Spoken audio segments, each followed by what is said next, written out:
All right, all right, all right, all right. Shalom, shalom, and shalom, Sister Deborah, coming with a message. And I'm just going to title this message Psalms 24. I'm going to title this message Psalm 24. I'm going to talk about Psalms 24. It's a Psalms of David, so it's David having some words. But as we go over Psalms chapter 24, you're going to realize David had sent us today a word of warning and a word. Okay? What do you mean?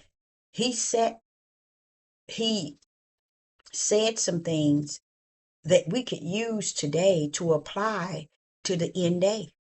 Yeah. And that's where many people are lost in many ways of believing. They rather believe those voices in the land than to believe when the Spirit is leading them to what He wants them to go into. They don't go that way. They tend to go the way of the voices in the land. And is that okay? Yes. They only going where they know. hmm Just like Adam and Eve, they didn't go to the tree of life. They didn't go to the other tree. They went directly to the area in which they knew from within. Okay? The tree of good and evil. Oh, the tree of good and evil knowledge. The tree of a good and evil. What was it? Let me say that right. Let me make sure I get that right. And I know it. I don't know why I'm uh saying it the way that I'm saying it. I need to just say it right. Okay. It is, it it is, and it was. Let me get it here.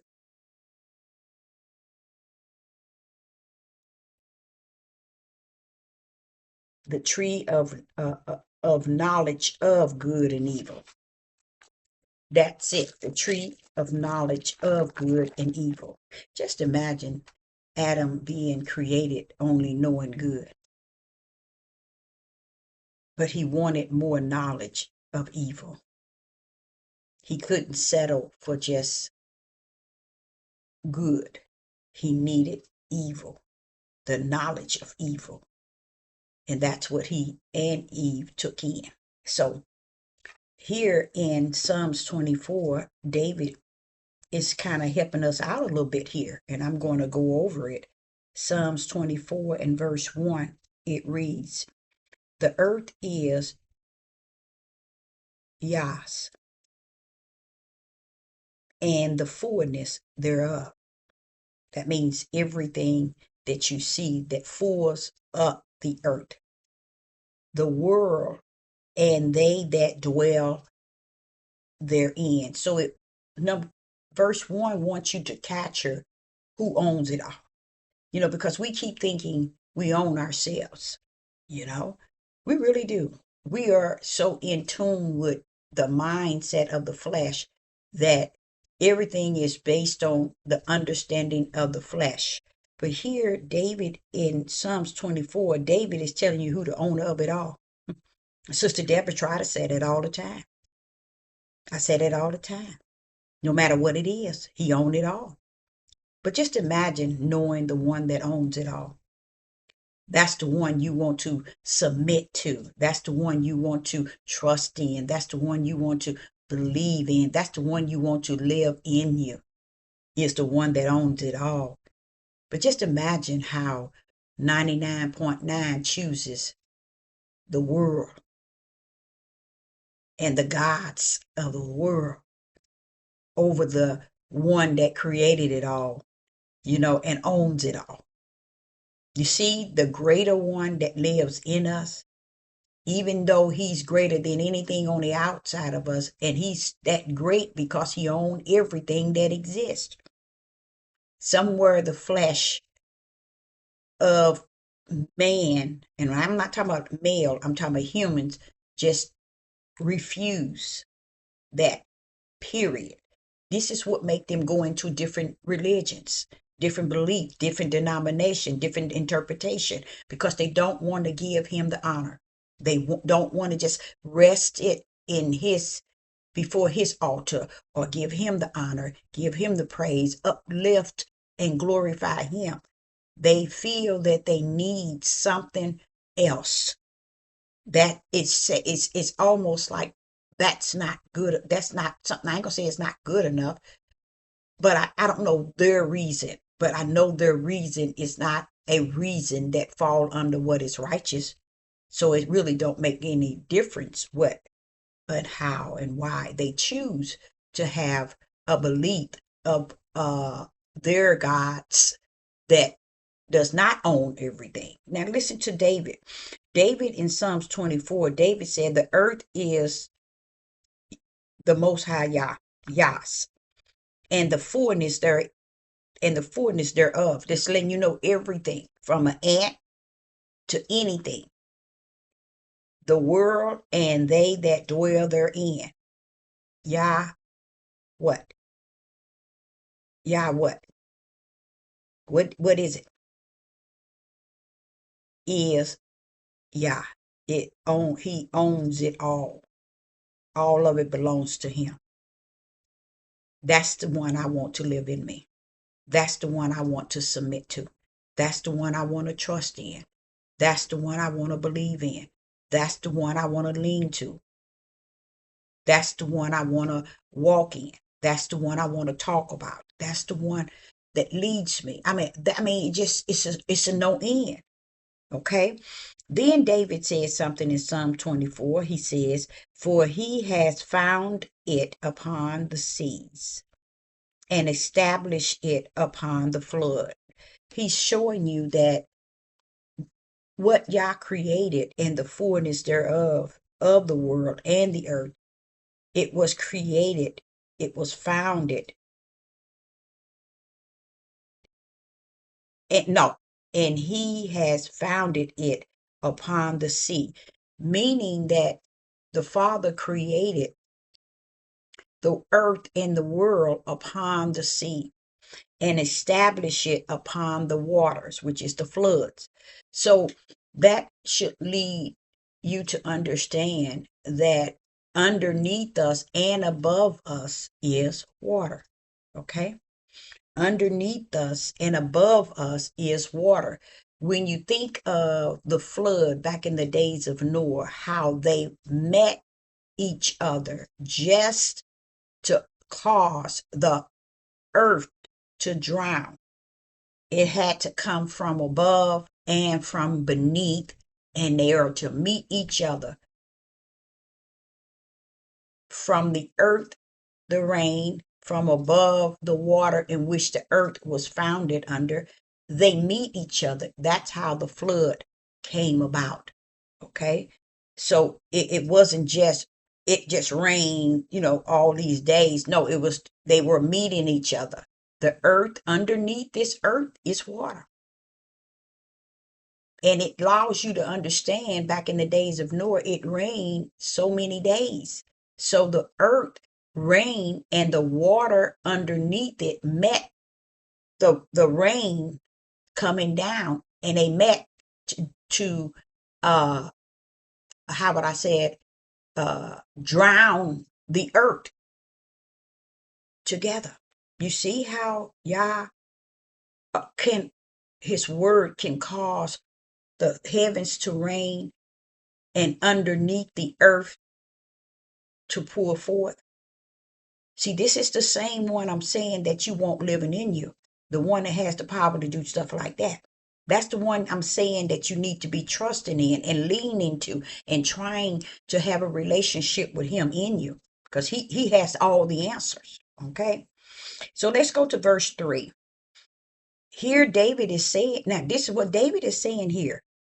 This is thousands of years ago. But listen to how he's informing us today about a lot of things that you don't hear in the church and you won't hear. You won't hear the Hebrew Israelites. You ain't gonna hear nobody because they only want to tell what the instructions and now the study guide is saying in their religion. I don't know if y'all know that. It's like the Muslim, they got a Quran. You go in that Quran, it looks just like the Bible. And you go in it, it says a lot of things that it says in all these other Bibles. The same people that printed all these Bibles is the same one that prints the Quran. Okay? That add and smeared or whatever, same ones. So here in verse 3 of Psalms 24, David says, who shall ascend into the hills of Yah? You know what the hills is? Mount Zion. That's Mount Zion. You see what I'm saying? That Mount Zion that we too, that are the remnant, will be led to. Yah's remnant. That's Mount Zion. But why is David talking about it? Because this is where you know that they don't understand even their understanding of a line here, a line there, a little here and a little there, a precept here and a precept there. You can tell that they really don't have the fullness because it really takes the Ruach from within to teach you, to give you the fullness in which you need to be able to have the spiritual understanding. See, y'all don't want you to think that the fleshly understanding overrides the spiritual understanding. No, he wants you to understand the flesh understanding because he is all understand. No, he don't, not the flesh. He wants you to understand the spiritual understanding is because that's what he give you when he's in you. He is the Ruach HaKodesh and he is all understanding. That's why he said, in all you're getting, get understanding. Wisdom and knowledge cannot overpower understanding because understanding in the spirit is the Most High Yah. Okay. And what is happening, we get so much understanding of the world, it drowns us to where we don't have the sense to comprehend the understanding in the spirit because all the understanding in the world has drowned our mindset, our hearts, our understanding. You see? So therefore, we don't have that what it takes to have the spiritual understanding because the world and the issues of the world and the cares of the world and the history of the world and the world words has and the world understanding has drowned us. There's two understanding, one for the flesh, which is in the world, and one for the spirit that lives in you, in your spirit. The Holy Spirit, the Ruach HaKodesh, was said to come, and he would come in you, meaning your spirit, and he would teach you all things because he is all understanding. But listen to what David is saying in Psalms 24. David is saying, who shall ascend into the hills of Yah? That means who shall go up into the hills of Yah? Or, this is what he said, or who shall stand in his holy place? He's talking about Mount Zion. He's talking about Mount Zion, the hill of Yah. And then he called it the holy place. Or he's letting you know, not only is it the hill of Yah, but it is also holy place. That's Mount Zion. You see? That's why we can't just think that we look forward for him to come. We should be looking forward to everything that has been taught to us from the inside to prepare us to be ready. And not only that, be found doing what? The will of the Father. Something that represent the one that's coming to get you as you being the remnant. You see? Most people think they're going to do like the one that had the one talent. They're going to hide it and say, I'm in my house. I'm doing it. I'm doing it. See, I'm all to myself. I'm just me, mine. And they think that's it. But as they read, it tells you, no. That's what happened to the one that had that one talent. He hid his talent. Okay. Meaning his work, his ability to bring forth another talent. Because he felt it was all about him. Okay. And that's how the world is today. people. Okay, so he's saying that David is actually letting us know that there is a hill, Yah has a hill that one will go up to. Okay, and he says one would ascend into the hill of Yah. That's Mount Zion. And then he said, who shall stand in his holy place? See, that Mount Zion is holy. And that's why I say be careful down here bragging about you got your ticket and you got the keys and you know you going without a doubt. You have the Ruach HaKodesh. You have all these things. But yet it's nothing from your inner man that's actually serving Yah. There's nothing from your inner man that's actually serving in your spirit. Why? Because whatever's in your spirit, it has to reign in your flesh. You see, it has to reign on the outer man. Where is the works? Or where is the fruit? If everything is caught up in your spirit where it shows nothing, nowhere on your outer man, it has to be able, not have to be able, it will show itself up. Even the light itself, y'all. It's so many places I go. And people would say, ma'am, you got a light on you. I mean, strangers. So I know what I'm talking about. Okay. So I like that because David just told us today, the year 2025, that there is a hill of Yah and it is a holy place. That's Mount Zion. You see how David giving us information today?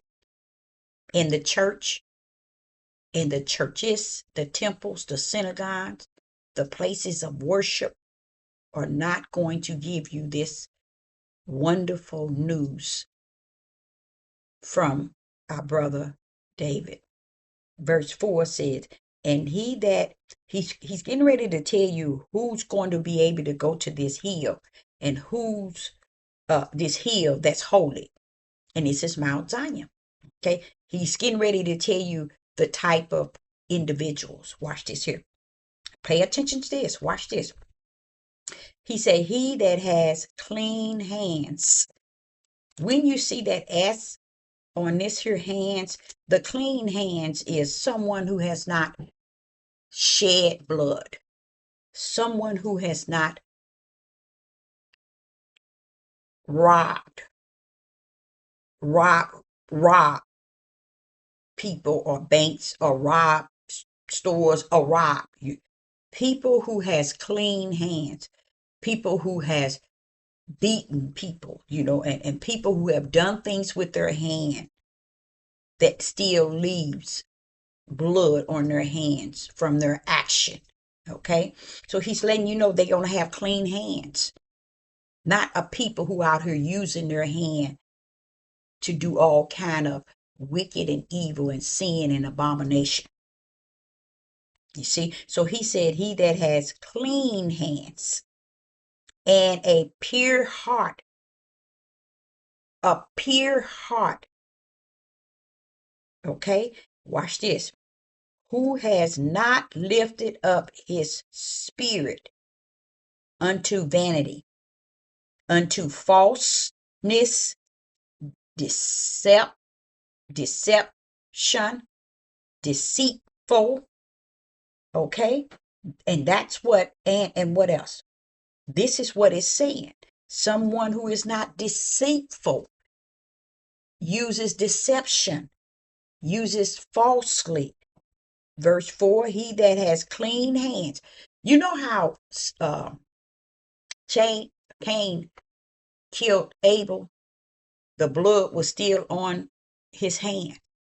You see, people think the things that we do that's wicked and evil and that's abominable. We really believe that we can take a shower, we can wash our hands, we can put bleach on your hand, you can dye your hand, you can do whatever you want. But the sin is so deep, the blood of murdering and robbing and stealing and hurting people's bodies with your hand. Let me tell you something. Stealing with your hands, that hand holds it holds uncleanness. So David says, the one that's going to the hill of Yah, he has clean hands and a pure heart, who has not lifted up his spirit unto vanity. How do they lift up their spirit? They teaches false doctrine. They teach falsely. They have they are deceitful and deceptive. You see? And he said, nor swear deceitfully, meaning they take an oath and they swear all the time. But their swearing is deceitful. You see? So even he's letting you know these people are not going to enter or ascend in the hills of Yah, which is holy. That's Mount Zion. So see what I'm saying to you all while we're down here teaching this thing, talking about lost books, found books, Enoch this, Enoch that. See, through the Ruach do we understand that, like I've spoken probably 3-4 years ago, that this remnant is not everybody, y'all, that he's coming to take to Mount Zion. You see, everybody is not going to enter therein on that holy hill that David is talking about, that's in the mountains. David calls it ascended into the hill of Yah, but it's Mount Zion, okay? And it's holy. It's a place where Yah already prepared for his remnant, okay? That he's going to have prepared for his remnant, okay? So, like I said, in verse 4, it actually telling you it's not for unclean hands. It's not for a person that does not have a pure heart. It is not for those who lift their spirit to vanity, false and deceitful deception, nor swearing, nor taking oaths to be, speaking deceitful. That's not who Mount Zion, the hill of Yah, which is holy, his remnant, is going to be. Okay? So, believe it or not, he just gave you an insight of, if you ever wondering who's going. You see? David did. And we sitting here listening to these Hebrew Israelites today, not understanding that no. He ain't preparing this mountain for all the chaos down here. And it's still on your hands, the blood, the things, the crimes that you committed with your hands. See, like I say, a lot of people thinking that, oh, that stuff is washed off. Oh, that was in the past. Or I did that this time. No. It still remained on your hand. Only thing that can erase that would be the Holy Spirit in you. That's why I'm telling you, when he said, greater is he that is in thee than he that's on the outside of he that's in the world. He can only one that can erase anything that's in you that does not represent him or does not please him. Yah is the only one can do that. But in this day that we are in, it's him living in us, not on the outside of us, but him living on the inside of us, erasing the outside that interferes with our inside. That's the Most High Yah. Okay? So when you get to verse 5, it says, he shall receive those that's going to enter into the hill of Yah that is holy, which is Mount Zion. It says, and he shall receive the blessing from Yah, the righteousness from Yah of his salvation. Those that's going to enter in the holy hill, the hill of Yah, which is holy. Okay. Then you get to verse 6 in Psalms 24, and it says, this is the generation of them that seek him, that seek his face, O Jacob. He calling Jacob now. Now you see how David is saying this? Do you get what David do? Right here is another beautiful saying that David is saying. It's beautiful because David is saying here, listen to this. In Psalms 24 and verse 6, this is the generation of them that seek him. You see? Seek him. Now, I have taught it over and over and over and over. And even if you get it or even if you don't, I have did what Yah has put in me to do. And that is to keep informing you of what was, and what shall be, out of the understanding that rests within me, which is the Ruach HaKodesh. Now, here in verse 6 is really turning the light on. It says, this is the generation of them that seek him. So David is saying it's a generation, meaning a time, not a time, in a time period of people born in a time period that not born is like being born of babies, but they are here during this generation. Okay. And he says, this is a generation of them that seek him. But let's watch this here. Listen to what he said in verse 6. That seek thy face. And because they have no idea what it means when it says seek thy face, they have no idea what that means. You see, you might not have no idea what seeking Yah's face means. You probably don't have no idea. Seeking Yah's face means seeking his power. That which is said, they deny the power therein because they figured all I need was the name. And I'm in there. The name is my ticket to that mountain of Yah that is holy. Just as long as I know his name, they have no idea that their actions that they're living out in their flesh is identifying which spiritual seed they have in their spirit when they live it out of their flesh. Okay, so here in verse 6, David is giving our generation the up ahead, that is a generation of them that seek him. Notice it says that seek him, and then it says that seek his face. See, that's the part I tell y'all that y'all missing. Seeking him is his spirit. Seeking his face is his power. You see? And it says in verse 6, what gets it, it says, "O Jacob. O Jacob." You see?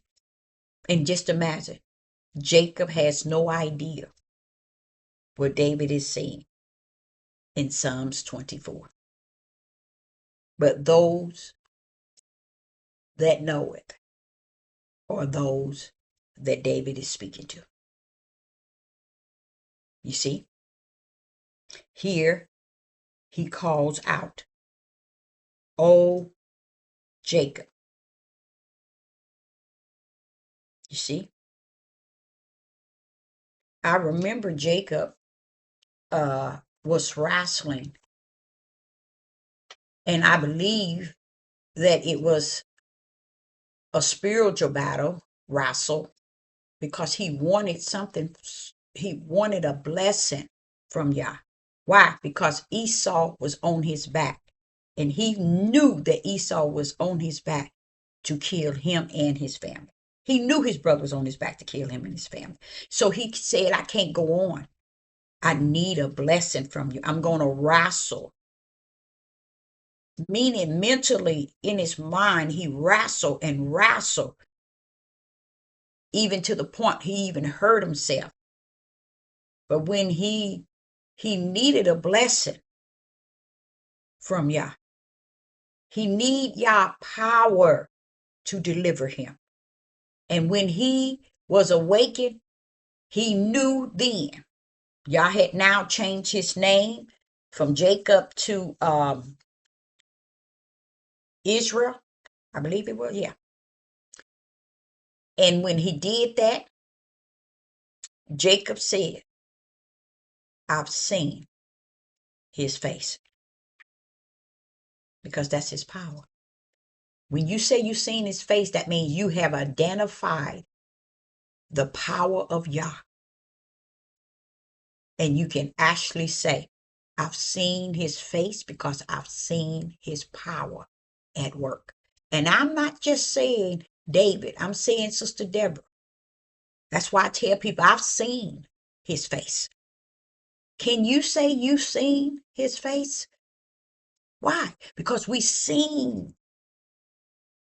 He revealed his face to us through his power. You see what I'm saying? So that's why David said, I've seen him face to face, because the power that poured up on time. And he knew that that was the power of Yah that delivered him from his brother.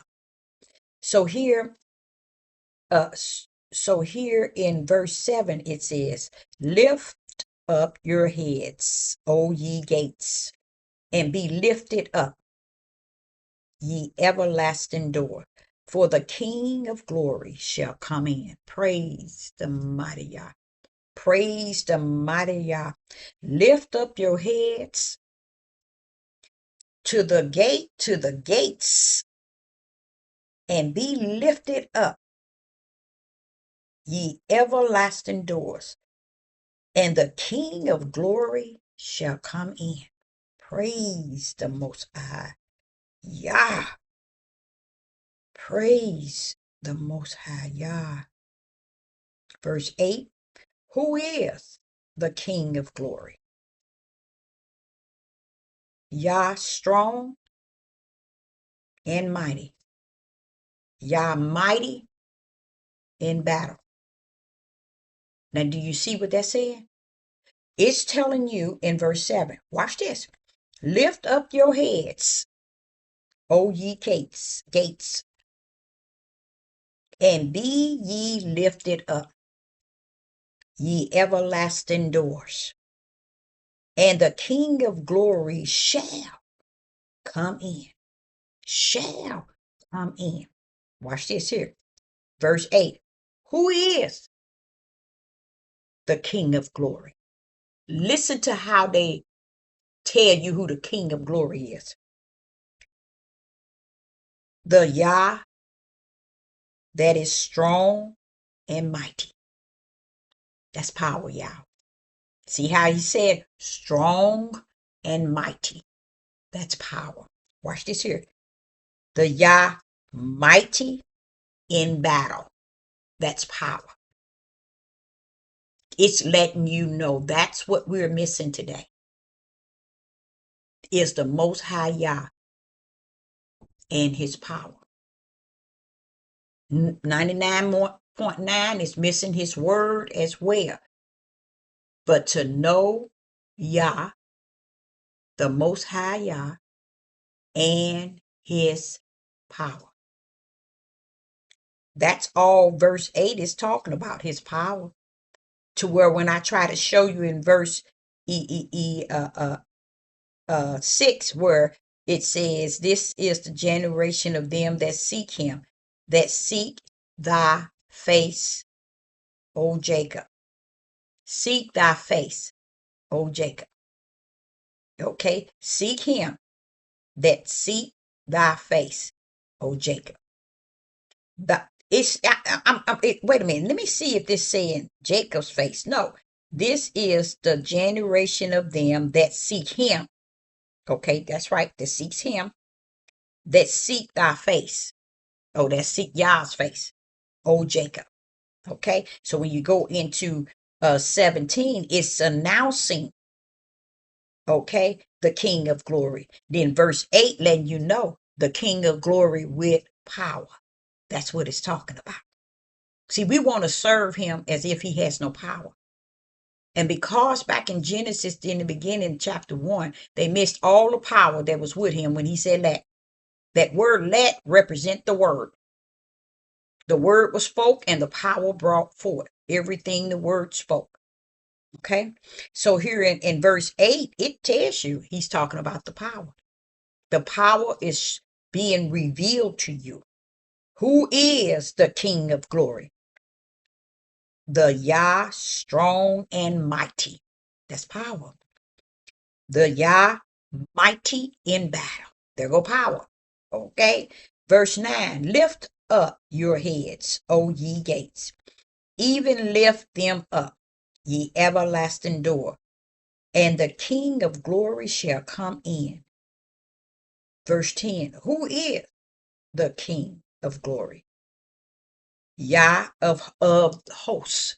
Mean he's the creator, he's the father, he's the Yah of the whole host of heaven. He is the King of glory. Praise the Most High Yah. That's coming from Psalms 24. I want to say that I thank the Most High. I thank the Most High for allowing David to share with us, even back in his time, that you have a place that you're coming to deliver that which belongs to you.